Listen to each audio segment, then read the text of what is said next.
আমাদের দেশে মানুষজন সরকারের উপর অসন্তুষ্ট হলে সরকারকে পিটিয়ে নামানো যায় না। দেখা যাচ্ছে যে যার কাছে 50 লাখ টাকা ছিল না সে পরে 500 কোটি টাকার মালিক হয়ে যায়। মানে এমন চাইতেছি না যে আমাদের মাথার উপরে কাঁঠাল ভেঙে কেউ অন্যায় বা কোনো এরকম কোনো কাণ্ডকর্ম করো। এমন একজন নেতা যার ক্ষমতায় না থাকলে যেন দেশ ছেড়ে পালাতে না হয়। ফেনীতে নতুন তরুণ তুর্কি ভোটার প্রায় 6 লাখ। জেলার 3টি আসনে ত্রয়োদশ জাতীয় সংসদ নির্বাচনে প্রার্থীদের হিসাব নিকাশ অনেকটাই পাল্টে দিতে পারেন এই তরুণ তুর্কিরা। ত্রয়োদশ জাতীয় সংসদ নির্বাচন নিয়ে কি ভাবছেন তারা, তাই জানবো কালের কণ্ঠের নিয়মিত আয়োজন জনতার কণ্ঠে। ফেনী থেকে আজ সঙ্গে আছি আমি এম এ আকাশ।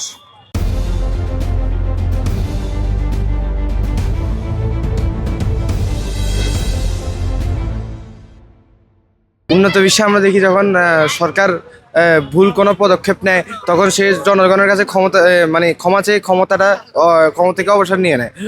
কিন্তু আমাদের দেশে মানুষজন সরকারের উপর অসন্তুষ্ট হলে সরকারকে পিটিয়ে নামানো যায় না। আমাদের ওরা স্বৈরাচারী মনোভাবটা আমাদের দেশ থেকে গেল না। সবার বিরুদ্ধে সবার মধ্যে একটা স্বৈরাচারী মনোভাব রয়ে গেছে। আমরা এমন জনপ্রতিনিধি চাই যারা জনগণের জন্য সর্বস্ব ত্যাগ করতে পারবে এবং নিজের আপ্রাণ দিয়ে চেষ্টা করতে পারবে জনগণের উন্নতির জন্য। যেভাবে পড়ালেখা করছে আমাদের বাংলাদেশে কোনো উন্নতি হচ্ছে না, কোনোভাবে বেকারত্ব প্রতিনিয়ত বাড়তে যাচ্ছে। কিন্তু আমরা যা দেখতেছি যারা পড়ালেখা করতেছে তারা ঠিকভাবে জব পাইতেছে না, কোনো কিছু পাইতেছে না, এভাবে বেকারত্ব বেড়ে যাইতেছে। এবং আমরা চাইতেছি যে এমন সরকার চাই যে এই বেকারত্বকে হ্রাস করুক এবং সুন্দর একটি বাংলাদেশ গড়ে তুলুক। নির্বাচনের পরে দেখা যাচ্ছে যে যার কাছে 50 লাখ টাকা ছিল না সে পরে 500 কোটি টাকার মালিক হয়ে যায়। আমরা চাচ্ছি যে সে নির্বাচনের পরে এরকম পালিয়ে না যায় গত সরকারের মতো।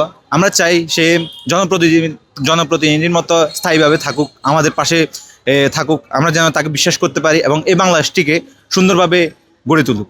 আমরা আসলে এমন চাইতেছি না যে আমাদের মাথার উপরে কাঁঠাল ভেঙে কেউ অন্যায় বা কোনো এরকম কোনো কাণ্ডকর্ম করো।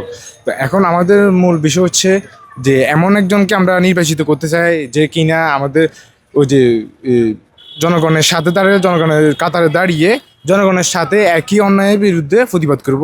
এরকম কিছু তরুণ প্রজন্ম হিসেবে আমরা এরকম কিছু চাইতেছি। সামনের এখন আমাদের পূর্ববর্তীতে যে ধরনের নিউজ দেখলাম, যে সামাজিক মিডিয়াতে ফেসবুকে বা বিভিন্ন জায়গায় যেসব মিডিয়া দেখলাম, কথাবার্তা খবর দেখলাম, এগুলো কিন্তু আসলে বাস্তবের সাথে কিন্তু ভিন্ন।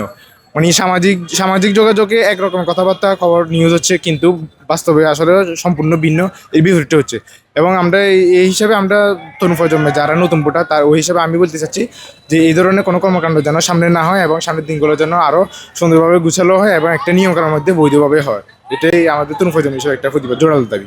এমন একজন নেতা চাই, আমরা তাকে ভোট দিতে চাই যাদের দ্বৈতপূর্ণ নাগরিকত্ব নাই এবং কি ক্ষমতা থাকা অবস্থায় আমাদের সর্বক্ষণিক পাশে থাকবে, না থাকা অবস্থা আমাদের পাশে থাকবে। এমন একজন নেতা যার ক্ষমতায় না থাকলে যেন দেশ ছেড়ে পালাতে না হয় এবং কি নির্বাচনের আগে সব ধরনের নেতারা আশ্বাস দেয় আমাদেরকে এটা পরিবর্তন করবে, ওটা পরিবর্তন করবে, কিন্তু নির্বাচনের পরে দেখা যায় যেই লাও সেই কদু।